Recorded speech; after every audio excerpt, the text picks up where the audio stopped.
un des grands démocrates américains, Alexis de Tocqueville, qui a écrit un ouvrage célèbre, La démocratie. Et il entendait dire, je préfère un débat fracassant au fracas des armes. Cela voudrait dire, mais ce qu'il entendait dire, c'est de la démocratie américaine. Parce qu'il dit que l'apathie est l'ennemi de la démocratie.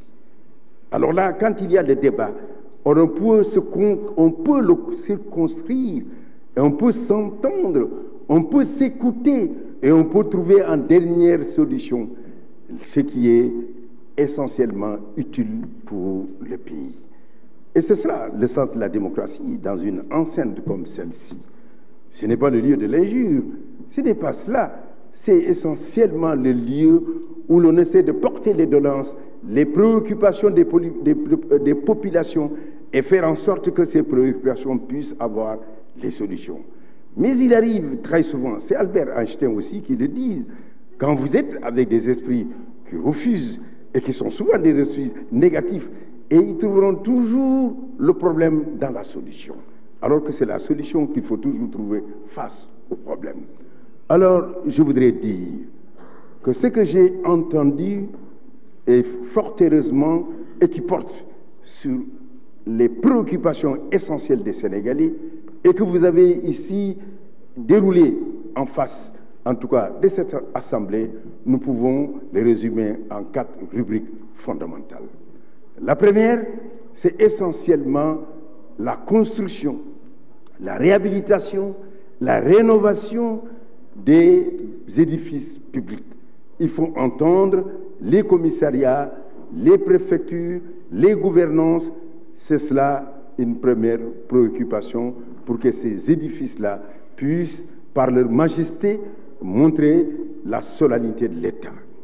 La deuxième préoccupation, et qui est la Seconde République, elle est celle qui concerne essentiellement la question de l'immigration. C'est une question aussi qui a été débattue et nous reviendrons là-dessus.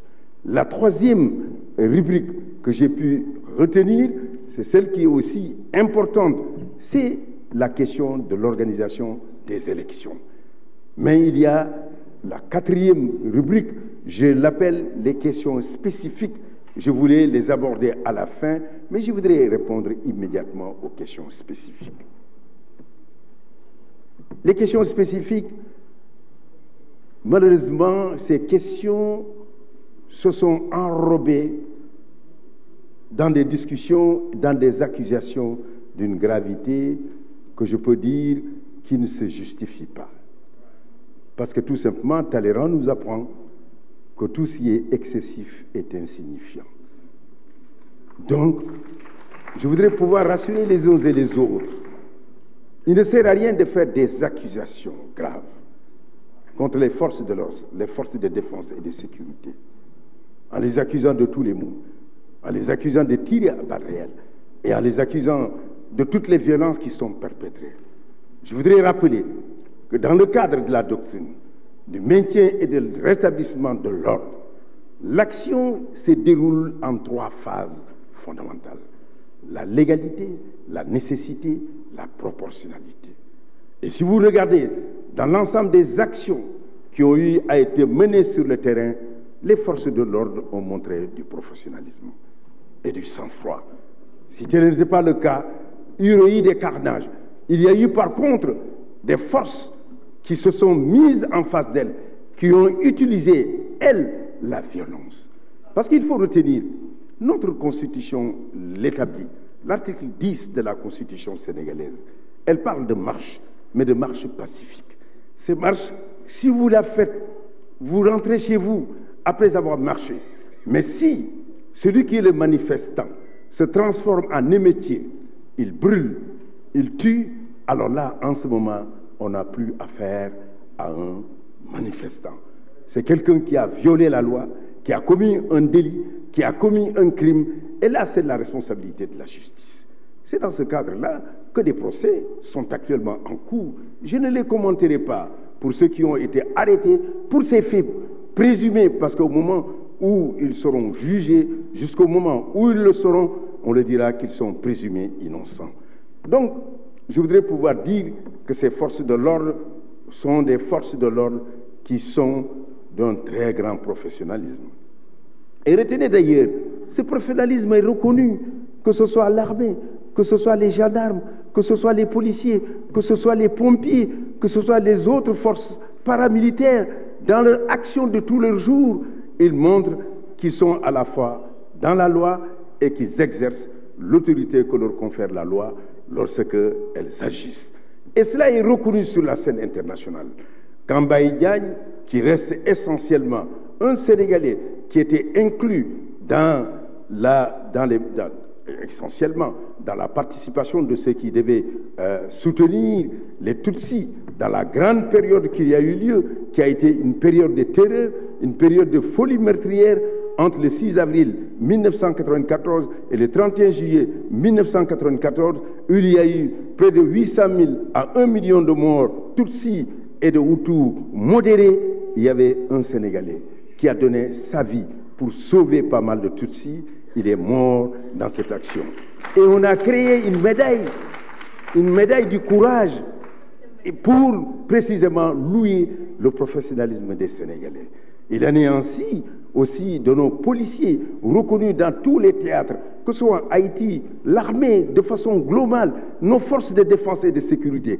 Des accusations gratuites à leur égard me paraissent être injustifiées. Hier, je vous ai dit l'année dernière, lorsque vous parlez, lorsque vous portez la parole publique